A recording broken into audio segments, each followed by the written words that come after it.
할렐루야. 아멘. 주님을 찬양합니다. 아멘. 승리하셨습니까? 아멘. 네. 여러분, 상상을 초월하는 엄청난 것들이 여러분의 주변에서 여러분을 흔들고 밀가부를 타고 이렇게 공격을 하겠지만 여러분, 하나님의 말씀이면 그 문제들이 다 해결됩니다.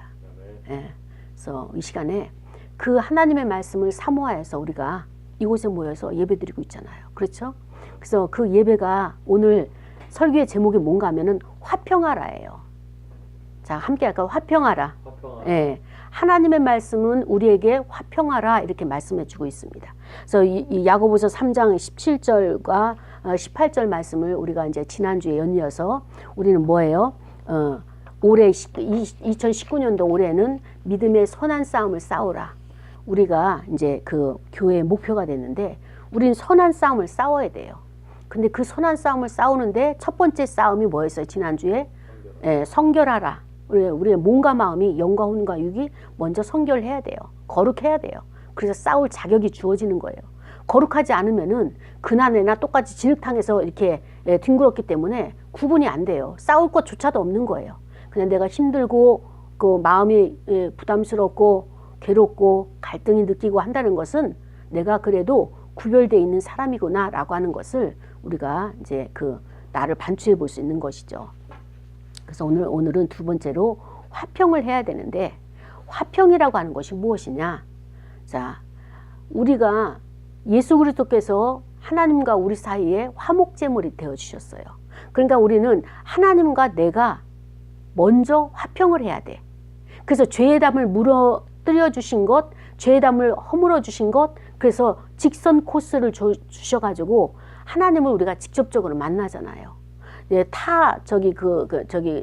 저기처럼 뭐 누구를 통해 가지고 하나님을 만나는 것이 아니라 우리는 하나님을 직접적으로 만나는 저와 여러분이란 말이죠. 그래서 하나님을 만날 수 있도록 그 통로를 열어주신 분이 바로 예수님이세요. 예수 그리스도예요. 근데 우리가 항상 그분이 예수님이 나의 죄를 위해서 내 모든 것을 짊어지고 화목제물이 되셨는데, 근데 우리가 예수님이 나를 위해서 라고 하는 이 명제를 잊어버리고 예수님이 하나님과 그냥 통로를 열어놓으셨다라고 생각한다면 내 안에서 이것이 능력으로 나타나지가 않아요. 그러니까 항상 진리의 말씀은, 복음의 말씀은 누구에게 접목을 시켜야 돼요? 누구에게 접목을 시켜야 돼요? 나예요. 나와 예수님, 나와 하나님과의 관계만 이 밀착을 시키면 그 문제는 해결되는데, 그냥 대중을 구체적이지 않은 모든 것을 뭉뚱그려서 우리라거나 인류라거나 모두라거나 하게 되면은 그때부터 우리가 이제 혼돈이 오기 시작하는 거예요. 하나님과 나는 아주 밀접한 관계예요. 예수님과 나는 아주 가지와 포도나무와 같이 붙어 있는 것. 요 관계를 우리가 놓치기 때문에 신앙생활을 하면서도 내가 자꾸 헤매게 되고 혼돈스럽게 되는데, 요 관계를 정확하게 구분을 짓는다면 우리는 하나님과 나는 가까운 사이다, 먼 사이다? 뭔 사이? 하나님과 나 사이가 가까운 사이다, 먼 사이다? 하나님과 나는 밀접해 있는 관계다, 아니면 멀리 떨어져 있는 관계다? 밀접이죠. 아주 가까운 사이예요. 그러니까 하나님은 너무 크신 분이라서 이 우주에 가득 차지만 또 하나님은 너무 작으신 분이라서 어때요? 내 마음속에 오시는 분이에요. 내 안에 계신 분이에요. 그러니까 하나님을 찾으려고 막 이제 이렇게 헤매고 다니고, 그것이 아니라 천국이 여기 있다 저기 있다가 아니라 내 마음에 있는 것처럼 하나님도 위에서 뭐가 막 오는 것이 아니라 내 안에 깊은 곳에 하나님이 거기에 임하시는 거예요. 그래서 우리를 다스리시는 거예요. 그래서 거기에 우리가 주목해야 되고 그 세미한 음성을 내가 귀 기울여야 되는 거예요. 요 작업을 하기 위해서 예수님이 나를 위해서 십자가에서 죽으셨다는 거예요. 그렇지 않으면 내가 죽었다가 다시 살아나야 되는데 요 과정을 거치지 않고 예수님이 대신 나를 위해서 먼저 죽어주신 거예요. 그리고 이 길을 통로를 탁 열어놓으신 거예요.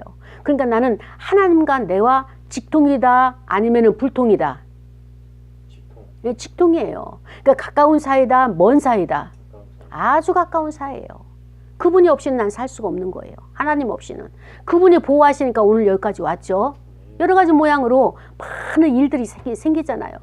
그래서 어떨 때는 정말 낙담될 때가 있어요. 아우 이거 정말 안 되겠다. 절망이 될 때가 있어요. 그럼에도 불구하고 하나님은 우리에게 또 소망을 주시는 거예요. 소생함을 주시는 거예요. 그러면서 그래 내가 큰 거는 못하지만 이거 작은 것부터 한번 시작해보자. 그러면서 하나씩 실타래를 풀 수 있는 지혜도 주시고 또 하다 보니까 어때요? 거기에서 힘도 나게 되고 능력도 주시는 거예요. 풀어갈 수 있는. 완전히 완성되고 보니까 해결됐네?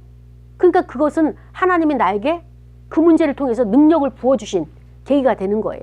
그래서 이런 하나님의 일하심을 우리가 알 수 있도록 그것이 예수님께서 그 중간에 화목제물로 이 길을 터주지 않으셨다면 우리는 세상 사람들이 살아가는 그 모든 문제에 짓눌려가지고 거기에 그냥 허부적대다가 그냥 인생을 다 낭비하고 말 거예요.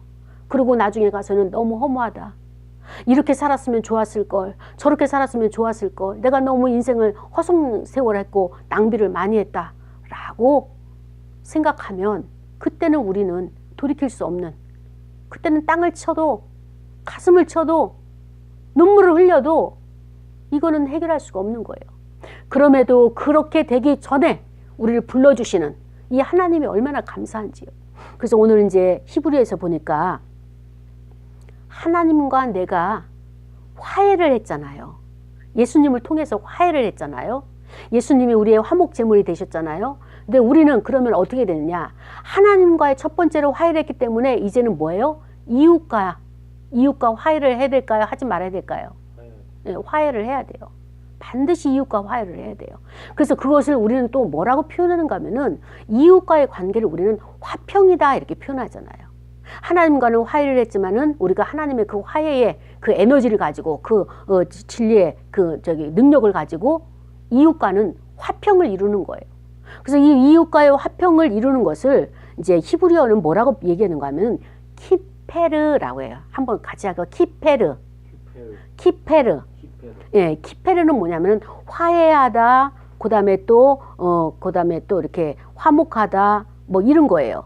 그런데 이 키페르라고 하는 단어는 명사면 명사, 동사면 동사지. 이거는 두 개다가 나오는 거예요. 명사이면서 동시에 동사형인 거예요. 이 키페르라는 단어는. 그렇기 때문에 이 키페르라는 단어의 어원이 뭔가 하면은 카파르에서 나와요. 근데 이 카파르는 뭐냐면은 감추다, 감싸다, 씻기다, 씻겨 없애버리다.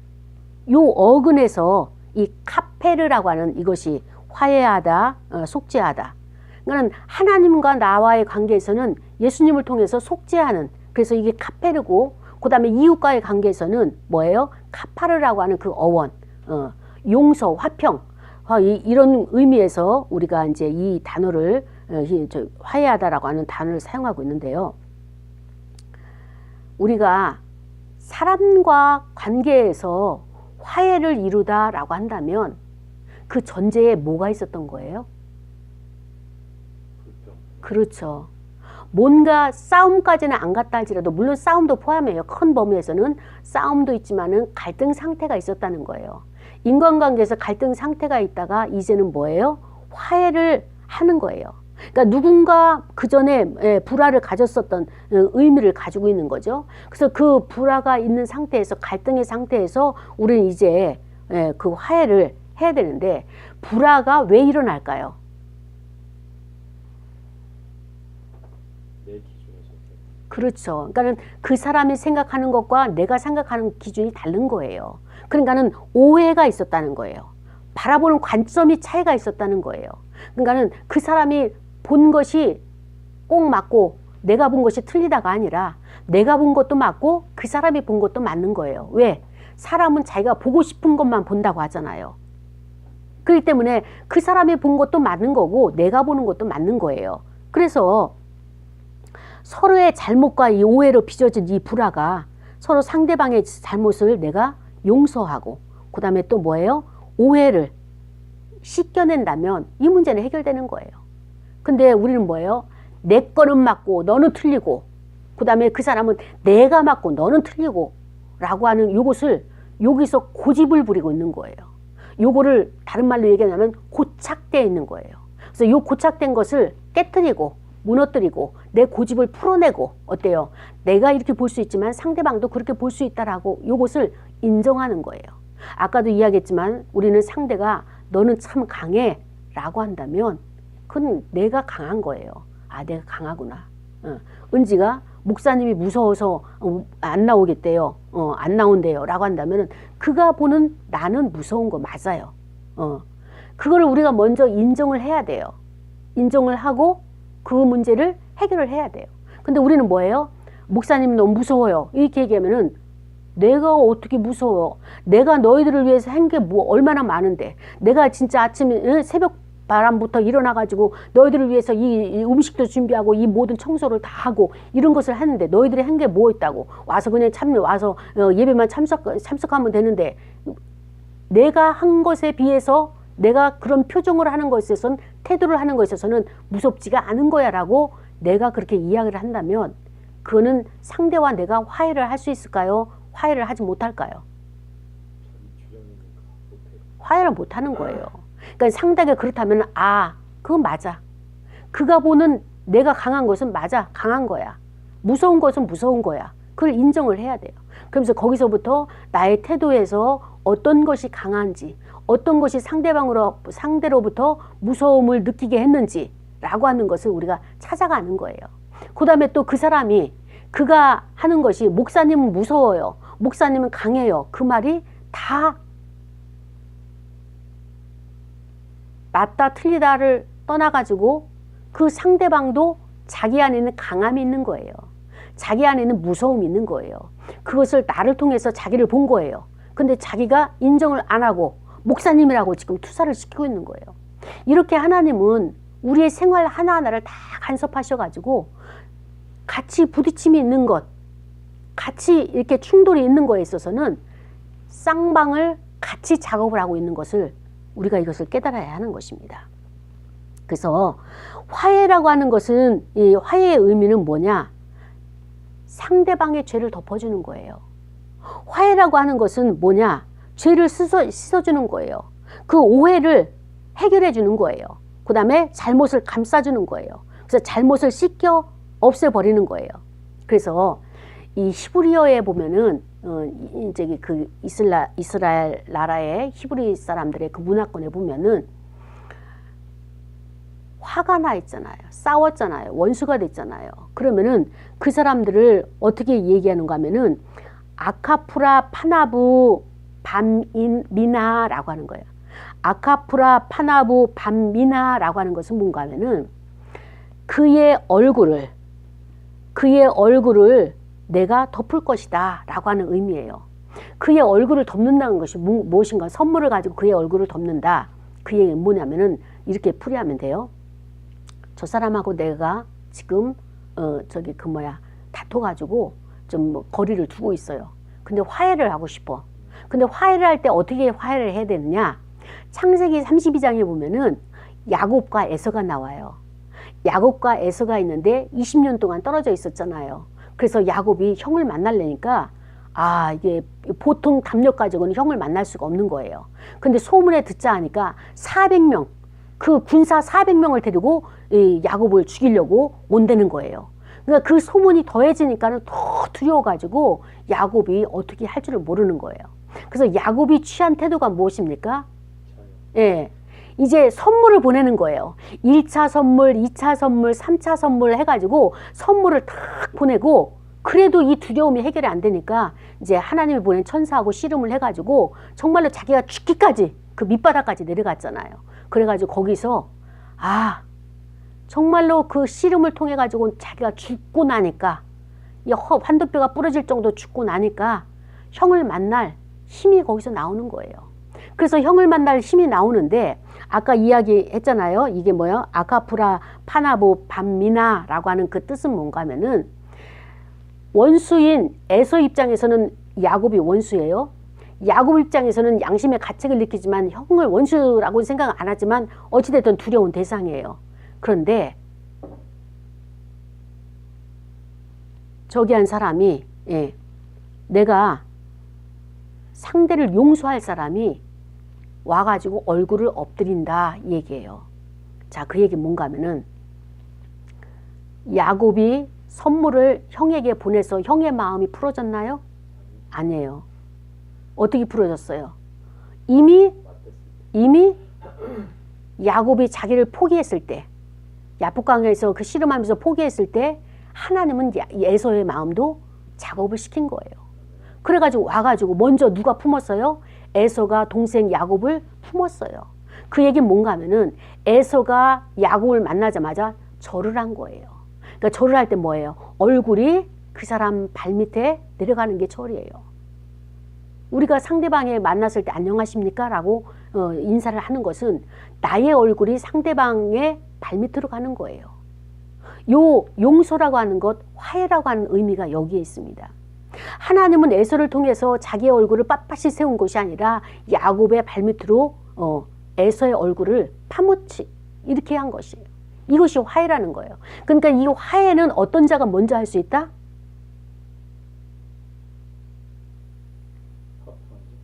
양쪽에서 힘 있는 자. 야곱 입장에서는 두려워서 감히 형한테 다가갈 수가 없는 거예요. 형이 뭐라고 안 했는데 형에 대한 이미지, 자기 마음의 부담감을 가지고 형에게 감히 가서 팔을 어긋막혀 가지고 안을 수가 없는 거예요. 그래서 힘이 있는 에서가 와서 야곱을 안아주는 거예요. 그러니까 화해는 어떤 자가 할 수 있다?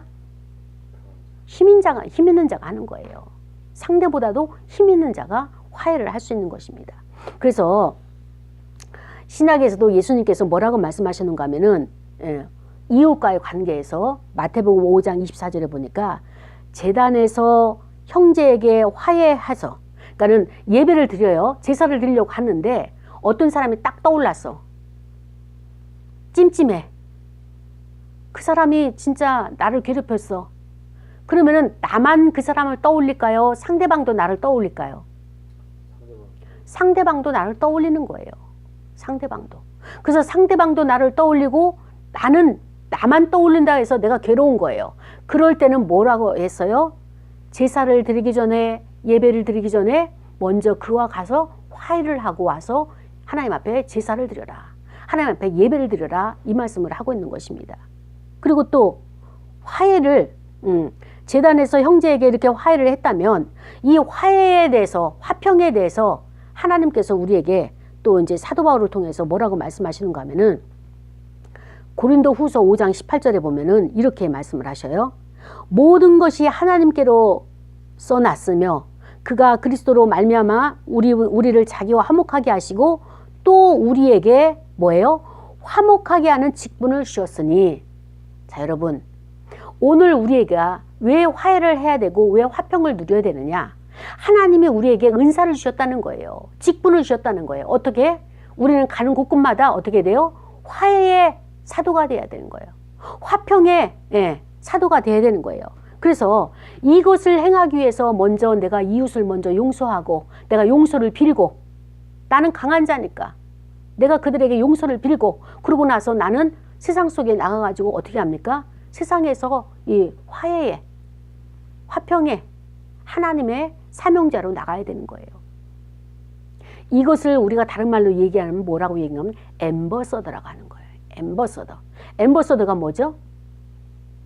대사예요, 대사. 하나님의 대사로 우리가 세상으로 나가야 돼요. 세상으로 파송받아야 되는 거예요. 하나님이 이를 위해서 저와 여러분 부른 거예요. 일주일 동안 생각해 보십시오. 여러분이 크고 작은 갈등의 문제들, 사람과의 인간관계에서 얼마나 많은 문제가 있었습니까? 그럴 때 여러분은 어떻게 받아들였어요? 그래, 내가 못났어. 나는 찌질이야. 나는 이것밖에 안 돼. 저 사람들이 그렇게 말했으니까 나는 이것밖에 할 수가 없다고. 그런데 왜 나를 낳으셨나요? 왜 나를 부르셨나요? 나를 포기하시지 왜 이렇게 나를 하셨나요? 나를 그냥 포기하세요. 아마 하나님 앞에 이렇게 기도까지 했을 거예요. 그런데 하나님께서는 뭐예요? 우리에게 그것이 아니라 내가 너를 파송하려고, 내가 너를 대사로 세상에 보내려고 겪게 하신 거예요. 하나님이 이런 계획이 있는 줄 우리가 알았나요? 전혀 몰랐어요. 근데 하나님 우리에게 좋은 것으로 준비하시고 선한 것으로 준비하시고 그리고 우리를 더 높이시기 위해서 이렇게 나를 기대하시는 그 하나님. 여러분, 하나님이 여러분을 향해서 기대하고 계시다는 것 알고 계셨나요? 아멘. 믿으시나요? 아멘. 예, 우리는 서럽지가 않은 거예요. 딴 사람들은 다 지식도 많고 능력도 많고 나보다 다 잘난 사람이라서 지적질 하나 당하면 내가 거기에 위축돼가지고 정말 내가 숨을 곳이 없고 자존감이 낮아가지고 눈물이 나지만 슬퍼지지만 그거는 사단의 속임수란 말이에요. 감정적으로 나를 속이는 거예요. 하나님은 이것을 준비해 놓으시고 사단은 이걸 알았어요. 하나님이 우리에게 뭘 주시려고 준비해 놓은 걸 알고 그 전에 우리를 넘어뜨린 거예요. 거기에 넘어진 사람도 있고 그것을 딛고 그나마 하나님의 은혜로 여기 나와가지고 승리한 자도 있고 이게 하나님의 얼마나 놀라운 축복인지요.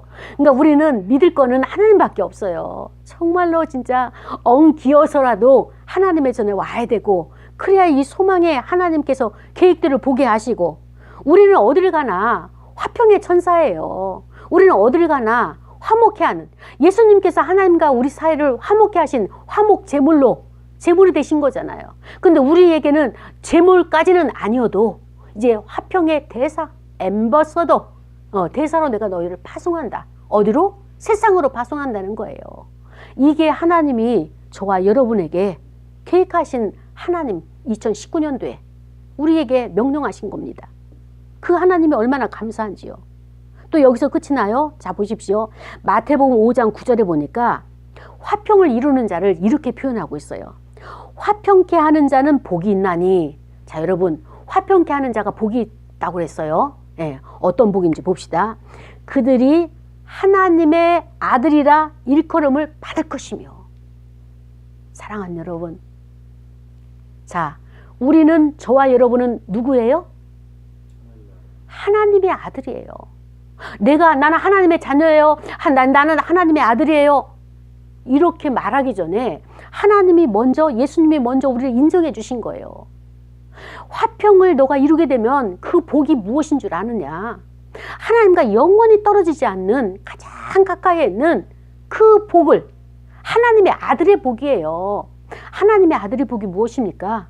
우리가 이 땅에서 가장 좋아하는 게 뭐예요? 상속이잖아요. 상속. 예수님만 상속받는 게 아니라 하나님의 그 모든 천지를 창조한 이것뿐만 아니라 하늘나라에 있는 모든 것들도 나에게 줄 수 있는 그 상속권을 내가 받는 이게 얼마나 큰 특권입니까? 예수님께서 그걸 확증해 주시는 거예요. 너희가 화평케 하기만 하면, 너희가 화목해 하기만 하면 이웃과의 관계, 하나님과의 관계는 내가 만들어 놨으니까 이웃과의 관계에서 화평하기만 하면 너는 바로 뭐예요? 하나님의 아들이야. 상속권자야. 돈 가지고 찌질하게 그거 딱 그냥 바쳐. 그냥 11조 바치듯이 재물 바치듯이 뿌려봐. 던져봐. 그러면 하나님께서 너의 씨앗을 너의 양식을 바다에 던지라. 그러면은 더 큰 것을 거기에서 얻게 된다 라고 말씀한 전도서의 말씀처럼 우리가 그 작은 것 그 사람도 나만큼 계산하고 있고 나도 그 사람만큼 계산하고 있으니까 자꾸 여기 갈등이 있는 거예요. 그냥 하나님의 마음, 하나님의 그릇대로 하나님의 그 마음을 가지고 딱 화평케 하면 일단은 종들은요 많이 먹여야 돼. 이해돼요? 일꾼들은 항상 많이 먹여야 돼.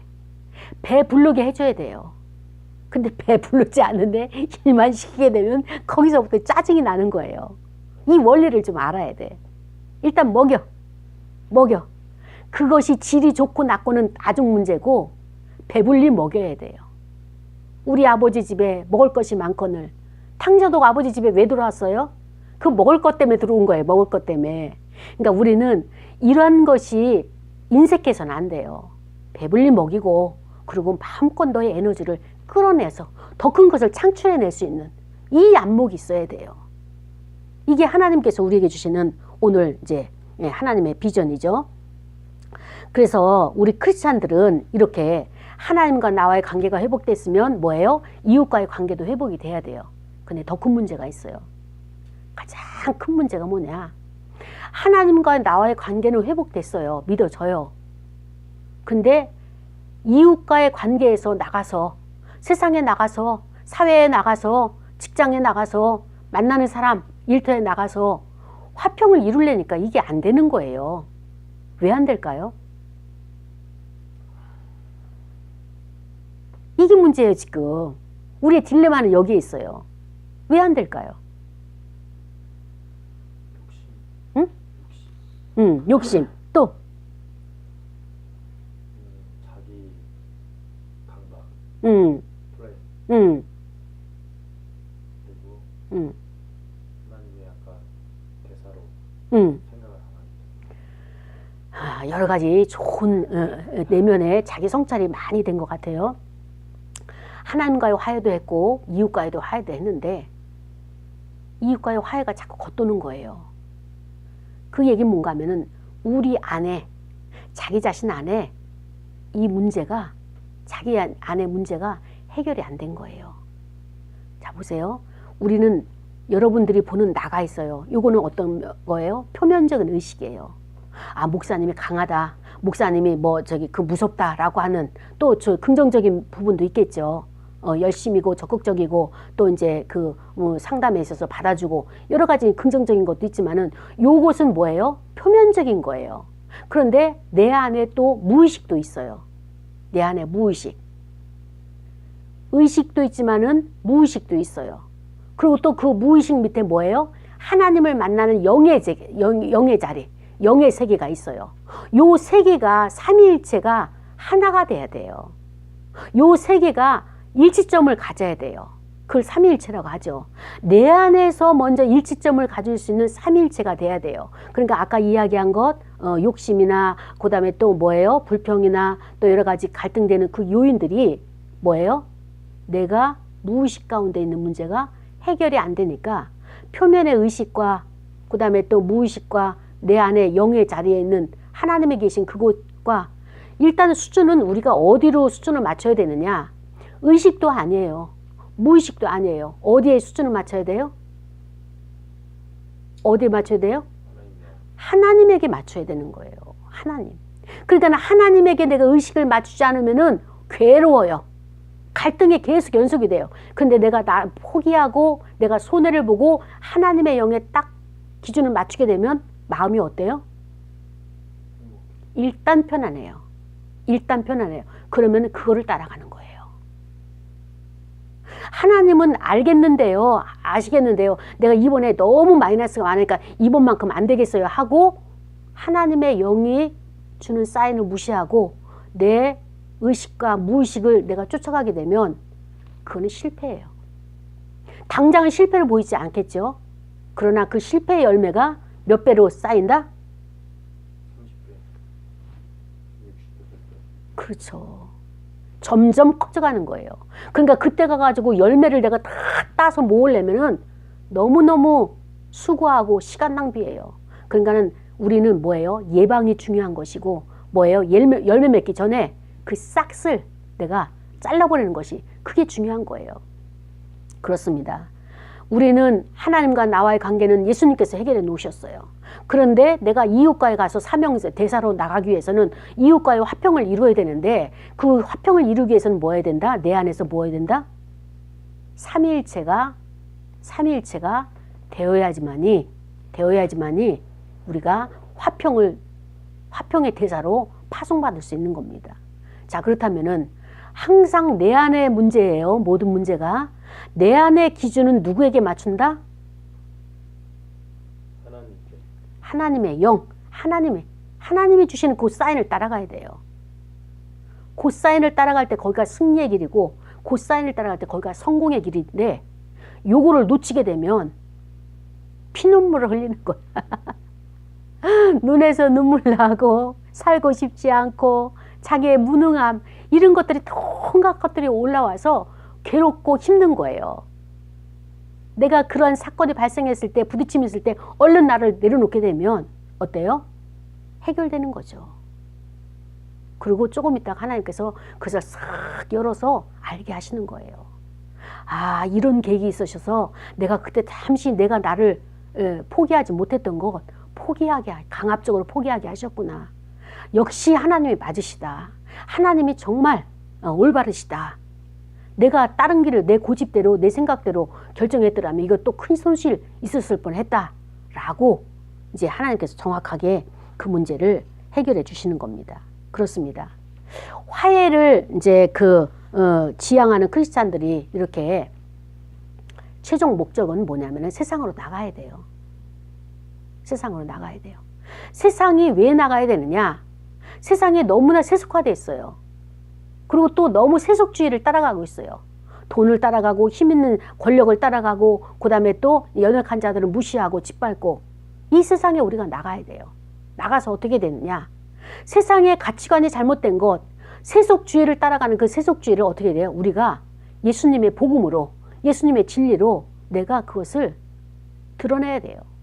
예수님의 진리의 진수가 무엇인가를 내가 몸소 나타내야 돼요. 그것이 화평케 하는 거예요. 이론적으로 관념적으로 가지고 있는 것이 아니라 내가 실질적으로 손해보는 거예요. 손해보게 되면 어때요? 하나님이 나와 내 집을 위해서 너의 전토나 이 모든 것을 벌인 자에게는 천대로 갚아주시겠다고 이 약속의 말씀이 있는 겁니다. 작은 이익에 내가 시시비비 희희낙낙할 것이 아니라 작은 거는 과감하게 투자하는 거예요. 버리는 거예요. 제가 그런 이야기를 할 때가 있어요. 베드로가 그물을 던져가지고 바닷가에서 이제 고기를 걷어 올리잖아요. 그 고기를 끌어 올리잖아요. 그런데 그물이 너무 촘촘한 사람이 있어요. 그 사람의 생각이 너무 꼼꼼하고 세밀한 사람이 있어요. 그러면 일을 할 때 이것도 부딪히고 저것도 부딪히고 그냥 매끄럽게 넘어가지가 않고 다 태클을 거는 거예요. 그런 사람들은 그물이 너무 촘촘한 거예요. 그런 사람에게 제가 상담할 때 그렇게 이야기합니다. 그물이 너무 촘촘하면은 어떤 문제가 생기느냐? 치어, 아주 작은 물고기까지 다 걷어 올리는 거예요. 근데 우리가 작은 물고기까지 다 걷어 올릴 필요가 있을까요? 작은 물고기는 다시 바다에 방생을 해야 되는 거예요. 커서 그가 더 커가지고 우리 인간에게 유익을 줘야 되기 때문에. 그러려면 힘만 드는 거예요. 그러니까 우리는 이 그물의 구멍이 어느 정도는 성글어야 돼요. 어느 정도 성글어야 돼요. 그래야지 큰 고기만 잡힐 수 있는 거예요. 큰 고기를 잡혀야지만이 그 그물에 가득히 채워야지만이 나에게 풍요가 있는 것이고 나에게 하나님께서 주신 그 복이 많은 것을 받는 것이죠. 치어까지 잡기를 말한다면 피곤해요. 피곤해. 인생이. 그래서 생각의 그물을 좀 넓혀가지고 건질 수 있는 것은 건져서 나의 것으로 삼고 또 여기에 들어오지 못하는 그런 치어들은 그래 언젠가는 이번에는 아니지만 언젠가는 너도 나에게 올 거야. 내가 이제 그를 방생해가지고 키우고 있으니까 언젠가는 올 거야 라고 1차적인 만남이 있는 사람이 있고 2차적인 만남이 있고 3차 더 시간이 걸려서 만날 사람도 있고 그렇기 때문에 사람이 곧 뭐예요? 복이에요. 우리는 사람을 통해 가지고 서로 깎여주면서 사람을 통해 가지고 또 하나님의 그 복을 나에게 주시는 거예요. 성공도 혼자 성공 안 돼요. 함께 협력해야 되고 함께 가야 되는 것입니다. 그래서 예수님께서 왜 이렇게 하나님과 나 사이에 화목제물이 스스로 되시면서 이 화평의 길을 열어놓으셨겠는가? 화목의 길을, 화해의 길을 열어놓으셨겠는가? 나 승리하라고. 나 승리하라고. 근데 나만 승리하면은 이것은 내가 너무 어린아이죠.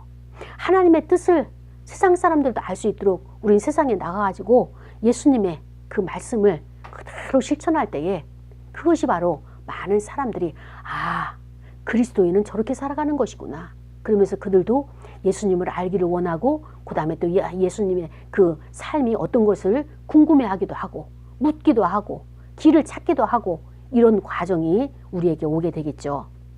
그렇습니다. 율법이라고 하는 것은요. 사람을 하라 하지 말라라고 하는 것에 제한을 둡니다. 그러나 예수님의 이 복음은 무엇입니까? 사람을 풀어놓는 거예요. 자유롭게 행동하라. 그래서 이 안에 거치지 말고 쉽게 말하면 이거예요. 출애굽하는 거예요. 자기 안에 갇혔던 사고 안에 갇혔던 이 프레임에서 출애굽해야 돼요. 출애굽하게 되면 내가 세상에 마음껏 갈 수 있는 거예요. 그때 내가 이것을 하다가 잘못되면 성령께서 나에게 또 이렇게 간섭을 하시는 거예요. 아, 부딪히는 게 간섭인 거예요. 사람과 내가 갈등 가운데 부딪히면은 아, 요건 아닌가 보다. 내가 빨리 나를 민감하게 체크를 하고 또 다른 것으로 또 우리가 나가는, 그렇게 할 때에 하나님께서 지나놓고 보니까 내 뒤에서는 열매가 계속 맺어지고 있는 거예요. 그 열매를 우리가 복락으로 누리는 저와 여러분이 되기를 원합니다. 그렇습니다. 예수님이 이 땅에 오신 것은 화해의 복음을 위해서 오신 거예요. 그렇다면 우리도 어떻게 합니까? 예수님을 따라서, 예수님의 제자이기 때문에, 하나님의 아들이기 때문에 화해의 복음자로 세상으로 파송해야 돼. 대사로 나가야 되는 거예요. 그래서 때로는 우리가 기독교의 진리가 화해의 진리이기 때문에, 그래서 하나님과 화해한 자는 그 증거로 내가 세상으로 나가야 돼요. 그래서 동료들과 또 인간관계의 모든 주변의 이웃들과 가족들과 이런 관계를 내가 회복할 때에, 그래 어때요? 세상에 있는 세속화된 것들을 하나님의 진리로 내가 바꿔가는 화목의, 아까 뭐라고 그랬어요? 화목하게 하는 직분, 화목하게 하는 직분을 저와 여러분에게 주셨습니다. 그렇습니다. 사랑하는 여러분, 우리 이렇게 상대방의 허물을 내가 이렇게 하나하나 기억하고 체크하는 것이 아니라 용서하는 시간 가집시다. 그리고 덮어주는 사람 되자라고 나 자신에게 이야기합시다. 그래서 먼저 우리는 나 자신에게 아, 미안하다. 내가 잘못된 생각으로, 왜곡된 시각으로 내가 갈등을 했으니까 나 자신에게 선한 것을 내가 취하지 아니하고 내가 세상의 것을 취해서 힘든 시간을 가졌던 건 미안하다. 그리고 나 자신을 용서해주고 용서하고, 내가 지식이 부족해서, 내가 어리석어서, 그래서 나 자신을 용서하고, 이제는 내가 내 감정, 내 지식, 내 가치관을 따를 것이 아니라 저 미세한 곳에서 하나님의 음성을 들은 거, 그 길게 들리지 않고 짤막하게 지나갈 때도 있어요. 그것을 내가 분별해서 취할 수 있는, 정말로 그것을 취할 수 있는 이런 자로 살아갈 수 있도록 우리가 하나님 앞에 기도합시다. 또 구합시다. 또 의지합시다. 그럴 때 하나님께서 우리에게 지혜도 풍성하게, 지식도 풍성하게 이 모든 것을 후히 주시고 꾸짖지 않는 그 하나님께서 저와 여러분을 책임져 주시고 이끌어 가실 것입니다. 그래서 우리는 어디를 가나 선물을 마련해 가야 돼요. 어떤 선물이요? 화해의 선물. 때로는 이 화해를 하기 위해서 어떻게 돼요? 야곱처럼 선물도 준비해 가지고 이렇게 관계를 맺는 데 있어서 굉장히 그건 좋은 아이디어예요. 그래서 우리 좋은 아이디어는 성경에 있는 것은 가서 배워가지고 그대로 세상에서 사람들에게, 큰 것 아니어도 좋아요. 그냥 뭐 볼펜 하나라도, 작은 것, 아주 사소한 것, 값싼 것도 아이디어만 있으면, 지혜만 있으면, 내가 저 사람들과 화목하고 싶다, 화해하고 싶다라고 하는 그 마음의 소원만 있으면 하나님께서 무궁무진하게 지혜도 주시는 거예요. 남이 생각하지 못하는 것, 값싼 거지만 정말로 필요한 아이디어, 그 사람이 받고 기뻐할 수 있는 그런 것들이 많이 주변에 하나님께서 우리의 지혜를 열어서 보게 하실 겁니다. 알게 하실 겁니다. 그렇습니다. 우리 시간에 기도할 거예요. 기도할 때 하나님 화평케 하는 것, 이 대사로 나를 지목하시기 위해서, 나를 세상에 화평의 선교사로 보내시기 위해서 오늘 이렇게 하나님 말씀을 주셨군요. 이 말씀 승리하게 하옵소서. 다 같이 통성으로 기도하고 헌금 드리시겠습니다. 하나님 아버지 감사합니다. 오늘도